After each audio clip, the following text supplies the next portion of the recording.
So Samsung's smart glasses have been popping up in leaks quite a bit recently, and now we're starting to get a clearer picture of the display version. And interestingly, it all comes down to one small detail: the battery. The number floating around is about 245 milliamp hour. Now yeah, on paper that sounds tiny, even smaller than what you'd expect from a smartwatch, but with smart glasses that number actually tells you a lot. Because in this category, battery size usually reflects what the glasses are capable of. The simpler ones, no display, just cameras, audio, and some AI, usually sit around the 150 milliamp hour range. But this 245 milliamp hour is a noticeable jump.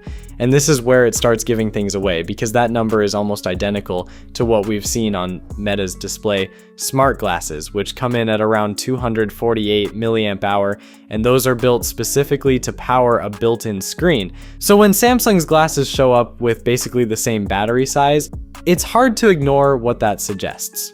Because displays are not easy on battery, even a small heads-up display. Something sitting quietly in the corner of your vision needs constant power. It's always on, always ready, which means that extra battery capacity isn't random. It's there because something is consistently drawing power, and that's exactly why this leak matters.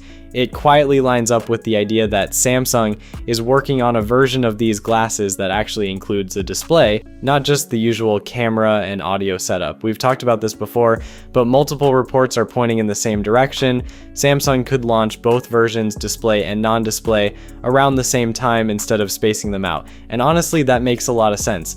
It gives them two clear entry points, one simple, one more advanced. Now this doesn't mean we're jumping straight into full AR glasses. This is still likely a very minimal display, similar to what Meta is doing right now. But even that is a big step, because once a display is in the picture, the path forward becomes pretty clear. Single display now, then maybe dual displays, and eventually something closer to full AR.